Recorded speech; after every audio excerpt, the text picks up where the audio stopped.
সালের এসএসসি পরীক্ষার্থীদের বিদায়ী সংবর্ধনা উপলক্ষে আয়োজিত অনুষ্ঠানে উপস্থিত আছেন আমাদের একান্ত শ্রদ্ধাভাজন সর্বজন শ্রদ্ধেয় আমাদের যারা এখানে মোটামুটি আমরা উপস্থিত আছি সবারই শিক্ষক আমাদের সর্বজন শ্রদ্ধেয় জনাব মোহাম্মদ আফসার আলী স্যার।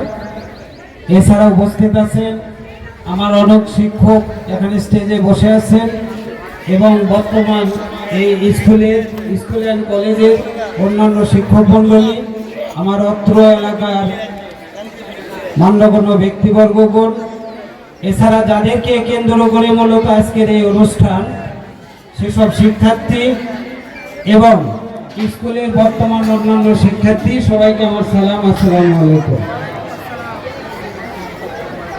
আমি আজকে যে কথা বলবো, আমার আজকে একটাই পরিচয়, আমি ধুমদার স্কুলের সাবেক একজন ছাত্র, এখানে দ্বিতীয় কোনো পরিচয় নেই। এই হিসেবে আমি ধরে নিতে পারি আজকে যারা নিচে বসে আছো, আমি যেহেতু স্কুলের সাবেক ছাত্র, এই হিসেবে আমি তোমাদের বড় ভাই, আমি তোমাদের এখানে সিনিয়র একজন ভাই, আমি একজন সিনিয়র ভাই হিসেবেই কিছু কথা বলতেছি। আমি আমার বক্তব্যের শুরুতে আমি শ্রদ্ধা করে স্মরণ করি আমাদের এই স্কুলের সাবেক হেড স্যার ছিলেন জনাব মোহাম্মদ ওয়াজেদ আলী স্যার, আরেকজন শিক্ষক ছিলেন আমরা মৌলভী স্যার বলতাম সিরাজুল ইসলাম স্যার, আরেকজন শিক্ষক ছিলেন আমাদের আব্দুল কুদ্দুস স্যার, আমরা গেম স্যার বলতাম। ধুমদার পূর্বপাড়ার আরেকজন শিক্ষক ছিলেন সিরাজুল ইসলাম স্যার, আমরা কেরানি স্যার বলতাম। এছাড়া অবসরপ্রাপ্ত হয়েছেন এখানে আমাদের সাবেক হেড স্যার ছিলেন জনাব রফিকুল ইসলাম রফিক স্যার, আমাদের রাজকুমার স্যার, আমাদের বাজরুল স্যার, যারা এখানে এখন অবসরপ্রাপ্ত হয়েছেন। এছাড়া যারা জীবিত আছেন, যারা এই দুনিয়ার সফর যারা শেষ করেছেন, তাদের রুহের মাগফিরাত কামনা করছি। যারা অবসরপ্রাপ্ত হয়েছেন তাদের এবং বর্তমানে যারা আমার শ্রদ্ধেয় শিক্ষক মণ্ডলী আছেন তাদের সুস্বাস্থ্য কামনা করছি। আসলে আমরা তো খুবই অকৃতজ্ঞ। তুমি খেয়াল করে দেখো, যে স্যারেরা সর্বপ্রথম তুমি যেদিন আমরা প্রাইমারি স্কুলে ভর্তি হই, আমরা কিন্তু কলম ধরতে জানি না।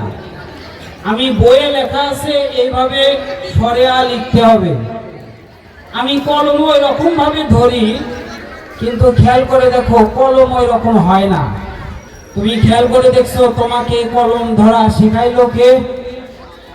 তুমি খেয়াল করে দেখো তোমাকে যিনি কলম ধরা শিখাইছেন প্রাইমারি স্কুলগুলোতে, কিন্তু তুমি খেয়াল করে দেখবা অনেক টাইমে অনেক ম্যাডামকে আমি দেখেছি, অনেক টিচারকে দেখেছি টিস্যু দিয়ে ওই বাচ্চার নাক পর্যন্ত পরিষ্কার করে দেয়।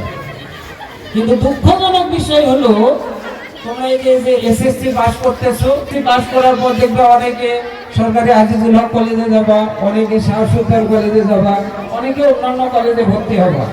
ওখানে ভর্তি হওয়ার পর দেখবা বাপরে আজিজুল হক কলেজে টিচাররা সব বিসিএস ক্যাডার, একজন লেকচার দিচ্ছে, তুমি একদম খুব মনোযোগ দিয়ে তাদের লেকচার শুনবা। ওই লেকচার শোনার পর ধরে নিলাম তুমি বিভিন্ন বিশ্ববিদ্যালয়ে ভর্তি হলে, অনেকে মেডিকেলে ভর্তি হয়, অনেকে বুয়েটে ভর্তি হয়। পড়ালেখা শেষ করে দেখবা বিভিন্ন অবস্থানে আমরা অবস্থান করি। আমি বড় অফিসার হয়ে যাই, আমি গাড়ি থেকে নামলে আমার গাড়ির যে ড্রাইভার খুলে দেয়, আমি হ্যাট খুলে আমাকে সালাম দেয়।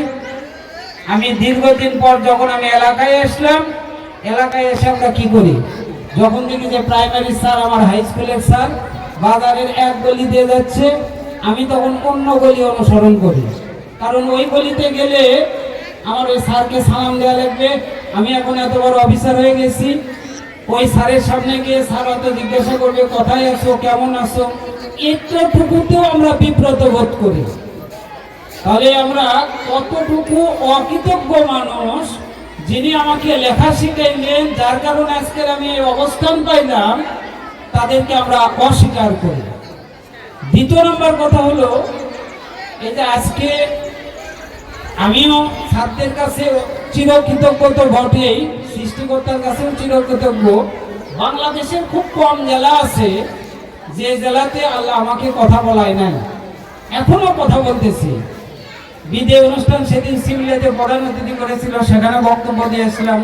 পরশুদিন বক্তব্য দিয়েছিলাম পাবলিক স্কুলে, গতকাল বক্তব্য দিলাম ন্যাশনাল স্কুলে, আজকে বক্তব্য এখানে।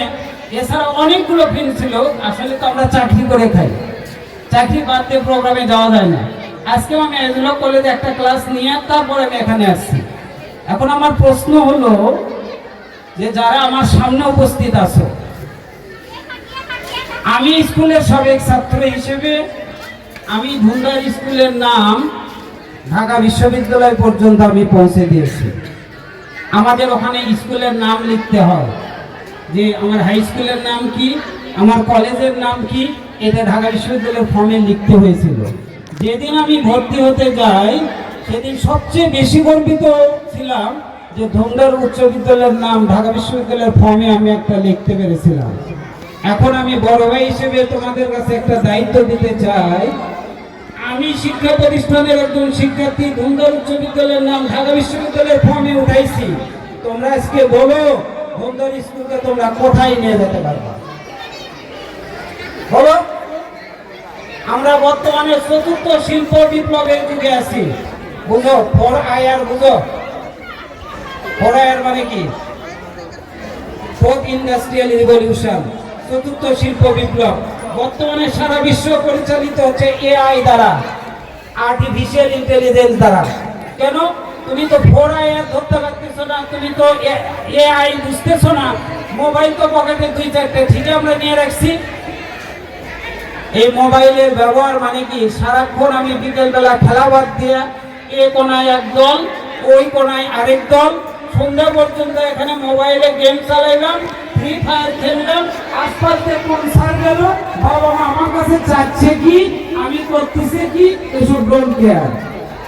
আর যাদের মোটামুটি টাকা পয়সা আছে, আমাদের টাকা পয়সা ওগুলো মোটামুটি ব্যাটিং দিচ্ছ যে এবার ধান ভালোই হয়েছে, জিক্সার হুন্ডা টাইম দিলাম 15 দিন। এই মেয়ে তোমার হুন্ডার তেল কেনার টাকা আছে? তুমি খেয়াল করছো তোমার বাবা কত কষ্ট করে টাকা পয়সা দিচ্ছে? আমাকে বলো, তোমার এই মোবাইলের যেভাবে ব্যবহার করতেছো এর ভবিষ্যৎ কি আমাকে বলো। তুমি চিন্তা করতে, এখন তো পৃথিবী খুব রঙিন মনে হচ্ছে। এখন হুন্ডার পিকআপ খুব টানতেছো, মোবাইল এমনি ঘুরাইতেছো, কিছুদিন পর দেখো মোবাইলের টাকা শেষ হচ্ছে, আবার চেক করে আবার মোবাইল এমনি ঘুরাইতেছো।